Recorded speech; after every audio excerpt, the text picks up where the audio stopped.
Assalamualaikum warahmatullahi wabarakatuh.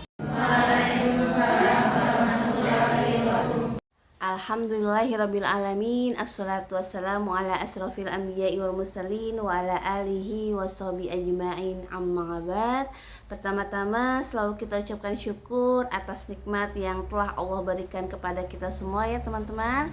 Alhamdulillah kita diberikan nikmat kesehatan, nikmat kesempatan, dan juga nikmat peluang, sehingga pada kesempatan pagi hari ini kita bisa bertatap muka, berjumpa kembali guna untuk melaksanakan perkuliahan kontrak drafting ya.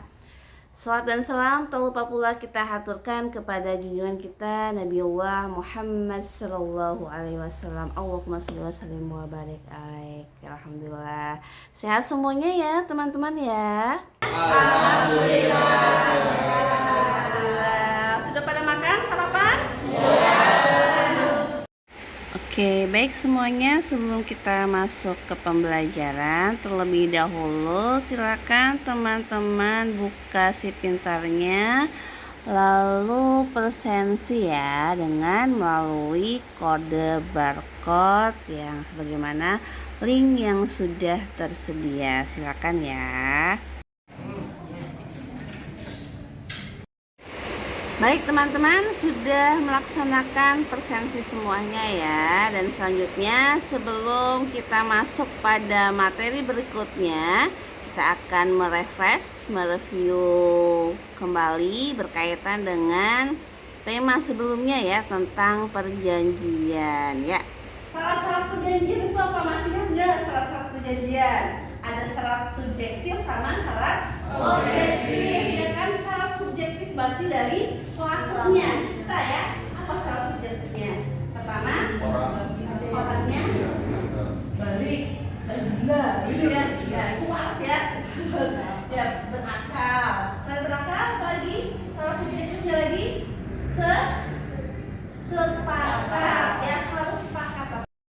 Baik, selanjutnya teman-teman, kita masuk pada ranah pembahasan berkaitan dengan perikatan ya. Jika teman-teman semester awal dulu sudah belajar tentang akad-akad muamalah ya, dan pada kesempatan kali ini kita juga belajar tentang perikatan, karena itu ada sangkut pautnya juga dalam mata kuliah kontrak drafting. Teman-teman bisa membuat suatu perjanjian tertulis tentu ketika teman-teman memahami berbagai transaksi yang mungkin terjadi pada kalangan masyarakat ya.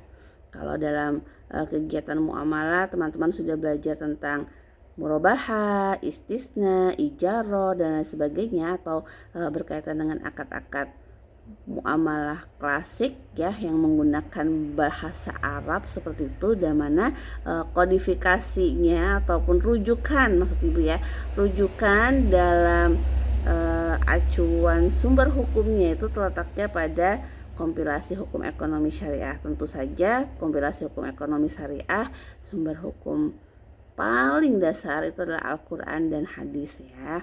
Nah, berkaitan dengan perikatan itu sudah termaktub ataupun termuat pada KUHP ya, Kitab Undang-Undang Hukum Perdata, di mana KUHP ini menjadi salah satu acuan dasar hukum ya berkaitan dengan ranahnya keperdataan gitu ya.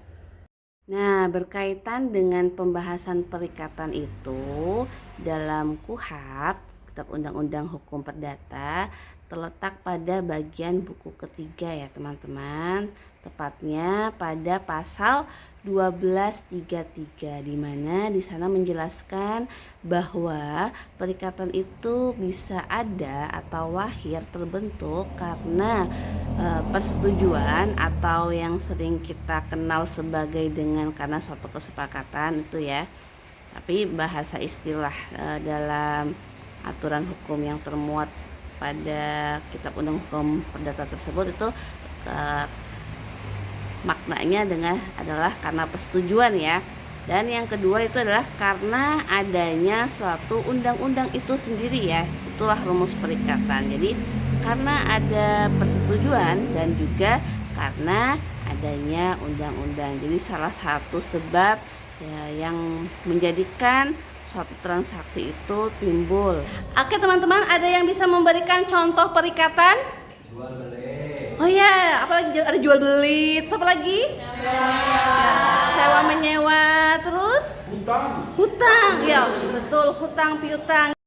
Benar sekali ya Mas, hutang piutang ini merupakan salah satu contoh bentuk persetujuan dari siapa? Tentu dari kreditur dan debitur dalam melaksanakan pinjam meminjam uang ya. Tidak akan terjadi suatu peminjaman manakala salah satu baik itu pihak debitur ataupun kreditur tidak menjalankan suatu kesepakatan dalam ranah yang namanya hutang piutang. Karenanya perlu adanya suatu persetujuan di dalamnya dalam suatu transaksi tersebut gitu ya. Ya teman-teman, hal ini sejalan dengan ketentuan yang sudah tercantum dalam Kitab Undang-Undang Hukum Perdata ya, khususnya pada pasal 1313 ya, di mana dalam pasal tersebut itu menyatakan bahwasanya suatu persetujuan ini akan menjadikan suatu perbuatan di mana satu orang ataupun lebih untuk mengikatkan dirinya kepada orang lain untuk melaksanakan sesuatu. Begitu halnya dalam berbagai hal. Contoh kegiatan perikatan yang lainnya seperti jual beli, sewa menyewa, hutang piutang, perjanjian pranikah, perjanjian kesepakatan waris dan lain sebagainya gitu ya semuanya ya. Nah, ini adalah berkaitan dengan sumber perikatan di mana dalam Kitab Undang-Undang Hukum Perdata sudah mengatur pada tiap pasal berkaitan dengan ranahnya perikatan. Contohnya di sini pasal 1233 ya. Di situ menyatakan lahirnya suatu perikatan karena dua hal, karena perjanjian dan juga karena undang-undang ya. Karena perjanjian berarti karena adanya suatu persetujuan ataupun kesepakatan bagi kedua belah pihak dalam melaksanakan transaksi yang memang mengandung unsur harta kekayaan ya teman-teman. Ingat, dalam hal ini tentu harus mengandung unsur harta kekayaan berkaitan dengan suatu perikatan. Dan yang satu lagi sesuai dengan pasal 1352 BW ataupun Kitab Undang-Undang Hukum Perdata itu diklasifikasikan menjadi dua bentuk ya. Pertama berkaitan karena perbuatan manusia dan juga karena undang-undang itu sendiri. Nah, dalam konsep perikatan yang lahir karena undang-undang itu dibagi menjadi dua itu juga ya. Pertama dari perbuatan manusia dan yang kedua itu karena undang-undang itu sendiri. Kalau dari perbuatan manusia berarti tindakan tersebut merupakan suatu kesepakatan kepada pihak lain tentunya dalam hal suatu transaksi yang mengandung unsur harta kekayaan ya, intinya perbuatan manusia di mana perbuatan tersebut sesuai dengan konsep hukum ataupun tidak. Kalau sesuai dengan konsep hukum berarti dia memang tidak melanggar aturan hukum yang berlaku dalam suatu negara ya.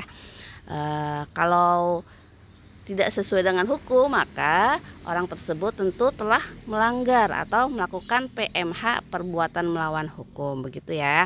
Nah, sementara berkaitan dengan suatu perikatan yang terjadi karena undang-undang itu tidak perlu adanya suatu kesepakatan. Contohnya apa? Contohnya misalnya dalam suatu kejadian ada sebuah keluarga ayah, anak, ibu misalnya ya.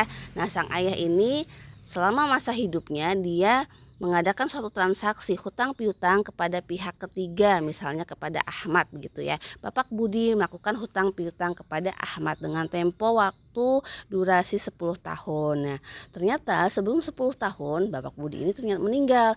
Maka kewajiban bagi ahli waris terhadap pewaris atau orang yang meninggal tersebut adalah menyelesaikan tanggungan-tanggungan selama masa hidupnya kepada pihak yang sebelumnya memiliki kewajiban terhadapnya, seperti itu gitu ya teman-teman ya. Jadi walaupun keluarganya itu sebelumnya tidak sepakat untuk membayar, tapi karena ada hubungan darah, hubungan keluarga, maka dia memiliki kewajiban untuk menyelesaikan permasalahan kegiatan muamalah yang dilakukan pewaris selama masa hidup kepada pihak ketiga. Nah, jadi perikatan yang lahir karena Undang-Undang Nomor 1352 itu memang karena dari perbuatan manusia itu sendiri dan hanya dari undang-undang. Nah, untuk suatu tindakan yang terjadi hanya dari undang-undang dalam hal menimbulkan suatu perikatan ini diatur dalam kaidah hukum keperdataan khususnya pada pasal 104, pasal 321 dan juga 625 ya. Berkaitan dengan pasal ini itu adalah hubungan antar anak dan orang tua, hubungan orang tua dan anak, dan juga hubungan tetangga atau masyarakat satu dengan masyarakat lingkungan sekitarnya itu ya.